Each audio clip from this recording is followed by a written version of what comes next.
பொண்டாட்டிய கை நீட்டி அடிச்ச தங்கராஜ் கூட திரும்பவும் ரேவதியை அனுப்பி வைக்க கூடாது அப்படின்னு நீங்களும் நினைச்சா இந்த வீடியோவுக்கு லைக் பண்ணிட்டு வாங்க நாளைக்கான ப்ரோமோக்கான ப்ரிடிக்ஷன் என்னன்னு பார்க்கலாம். ராகவன் உள்ளே கூட்டிகிட்டு போய் பாக்யராஜை கன்வின்ஸ் பண்ணுறாரு.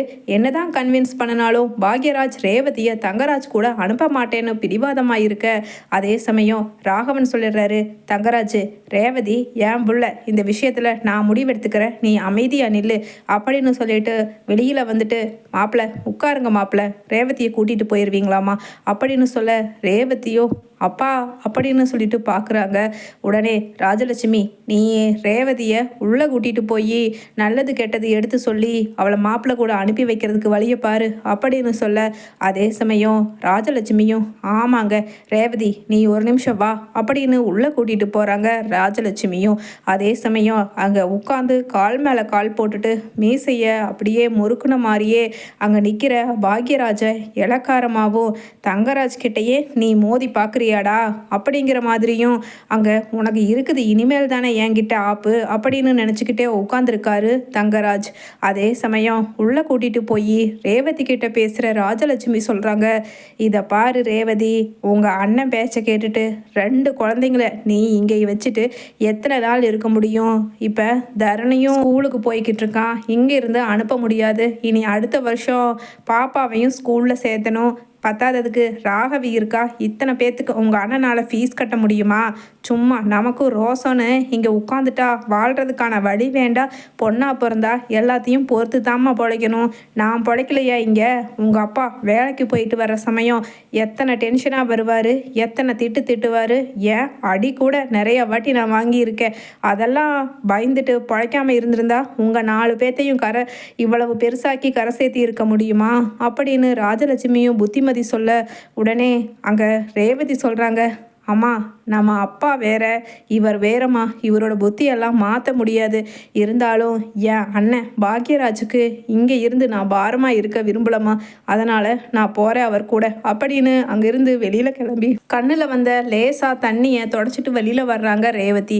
வந்த உடனே மடமடன்னு தான் எடுத்துகிட்டு வந்த பேக்கையெல்லாம் எடுத்து வச்சுட்டு அமைதியாக நிற்க, உடனே பாக்யராஜும் இதை பாருங்க, என்னமோ வழிய ரேவதியை அவங்க கூட அனுப்பி வைக்கிறோன்னு மட்டும் தப்பு கணக்கு போட்டுறாதீங்க. எங்கள் ரேவதிக்கு அங்கே ஏதாவது சின்ன பிரச்சனைன்னு தெரிஞ்சால் நிச்சயமாக இனிமேல் திரும்பி வரவே மாட்டா, எங்கள் வீட்டுக்கு கூட்டிகிட்டு வந்துடுவோம், அவ்வளவுதான் சொல்லிட்டேன் அப்படின்னு பாக்யராஜ் சொல்ல, அதே சமயம் மனசுக்குள்ள வயிற்றெரிச்சல்ல என்னடா என்ன பண்ணுவ, இனிமேல் தாண்டா உன் தங்கச்சிக்கு அதிகமாக கொடுமை பண்ண போகிறேன், நீ பார்க்கத்தானே போகிற, ஆனால் நீ ஒன்றும் பண்ண முடியாத மாதிரி இந்த தங்கராஜ் இனி பண்ணிடுவான்ல அப்படின்னு அங்கே எகத்தாளமாக பார்த்துக்கிட்டு இருக்க, உடனே அங்கே பக்கத்தில் ரேவதி கிட்ட போய், ரேவதி என்ன பிரச்சனையாக இருந்தாலும் நீ மனசுக்குள்ளே போட்டு உழப்பக்கூடாது, உடனே உங்கள் அண்ணன் பாக்யராஜுக்கு ஃபோன் பண்ணிடணும் என்ன அப்படின்னு மலரும் சொல்கிறாங்க. சரி அண்ணி அப்படின்னு அங்கே ஆறுதல் சொல்கிறத கேட்டுட்டு பக்கத்தில் நிற்கிற மாதிரியும், ஆமாங்க யாருக்காகவும் எதுக்காகவும் பொண்ணுங்க புகுந்த வீட்டில் அடங்கி போகணுங்கிறதுலாம் அந்த காலம். இந்த காலத்தில் உங்களுக்குன்னு சுயமரியாதை இருக்குது, நீங்களும் படிச்சிருக்கீங்க, அதனால் நிச்சயமாக நீங்கள் என்ன பிரச்சனையாக இருந்தாலும் உங்களுக்காக இங்கே பிறந்த வீட்டில் நாங்கள் இத்தனை பேர் இருக்கோங்கிற தைரியமும் உங்களுக்கு இருக்கணும் அப்படின்னு சொல்ல, உடனே தங்கராஜ் பாலமாக சிரிக்கிறாரு. என்ன மாமா நீங்களும் அத்தையும் எப்படியாவது வாழ்கிறதுக்கான புத்திமதியை உள்ளே கூட்டிகிட்டு போய் சொன்னால் இவங்க வாழாததுக்கான புத்திமதியை வெளியில் சொல்கிறாங்க அப்படின்னு சிரிக்கிறாரு. உடனே அங்கே அழகுமதி, தயவு செஞ்சு உங்ககிட்ட நாங்கள் எதுவும் சொல்லலைங்க, இவங்க கிட்ட தான் சொல்லிக்கிட்டு இருக்கோம் அப்படின்னு சொல்கிறாங்க. உடனே போதும் மதி, எனக்கும் புத்தி இருக்குது, இனிமேல் எந்த பிரச்சனை வந்தாலும் நான் பார்த்துக்கிறேன், நிச்சயமாக அங்கே தாங்க முடியாத பிரச்சனையாக இருந்தால் உங்களுக்கு சொல்லுவேன், நான் வர்றேன், டேய் தரணி அந்த பேகை தூக்குடா அப்படின்னு சொல்லிட்டு அங்கே ரேவதியும் பாப்பாவை தூக்கிக்கிட்டு வெளியில் போகிறாங்க. அதே சமயம் காரில் உட்காந்து கிளம்பி போகிறாங்க. அப்போ கார் ஓட்டிக்கிட்டே தங்கராஜ் சொல்கிறாரு பக்கத்தில் உட்காந்துருக்கிற தரணி கிட்ட, ஏண்டா தரணி உங்கள் அம்மா இதே வழியில் தானே திரும்பி வந்திருப்பா முதல்ல, இதுக்கு முன்னாடி, அதாவது உன் மாமங்காரை என்கிட்ட சண்டை போட்டுட்டு கூட்டிகிட்டு வந்தான்ல, அப்போ இதே வழியில் தான் ஆப்போசிட் டைரெக்ஷனில் போயிருப்பா அப்படித்தானே அப்படின்னு சொல்ல, உடனே பக்கத்தில் உட்காந்துருக்கிற தரணியும், அப்பா என்னப்பா சொல்கிறீங்க, எனக்கு ஒன்றும் புரியலை அப்படின்னு உனக்கு புரிய வேண்டாம்டா, புரியிறவங்களுக்கு புரிஞ்சா போதும். ஆனால் இப்போ அவள் வர்றது 20 லட்சம் ரூபா காரு. ஆனால் இதுக்கு முன்னாடி உன் மாமன்காரன் எப்படி கூட்டிகிட்டு வந்தான் தெரியுமா? பைக்கில் தான்டா கூட்டிகிட்டு வந்தான் அப்படின்னு சொல்ல உடனே தரணி சொல்கிறா, அதான்ப்பா மாமா வீட்டில் கார் இல்லைல்ல அப்படின்னு சொல்கிறாங்க. உடனே உனக்கு தெரியுது, அதே உங்கள் அம்மாவுக்கு தெரியணும்ல. 20 லட்சம் ரூபா சொகுசு காரில் இப்படி ஏசி போட்டு உட்காந்துட்டு வரணும்னா புருஷன் அடிக்கடி கோபப்படுறதையும் கை நீட்டி அடிக்கிறதையும் கொஞ்சமாவது சகிச்சுக்கிட்டா தானே வாழ்நாள் முழுக்க இப்படி சொகுசாக இருக்க முடியுங்கிறத அவ புரிஞ்சுக்கிட்டா தானடா ஆகுதரணி அப்படின்னு சொல்ல உடனே ரேவதி, என்ன செஞ்சாலும் இந்த ஆளை திருத்தவே முடியாதா கடவுளே, இதெல்லாம் நான் கேட்கணும்னு என் தலையெழுத்து அப்படின்னு அமைதியாகவே உட்காந்துட்டு வர்றாங்க. அதே சமயம் ஹாலில் உட்காந்து டிவி பார்த்துக்கிட்டு இருக்க தங்கராஜோட அம்மா உள்ள பேக்கெல்லாம் தூக்கிக்கிட்டு போகிற ரேவதியை பார்த்துட்டு, ஓ தரணி, என்னமோ கெட்டிக்காரன்டா, போன உடனே உங்கள் அம்மாவை கூட்டிகிட்டு வந்துட்ட அப்படி தானே அப்படின்னு கேட்குறாங்க.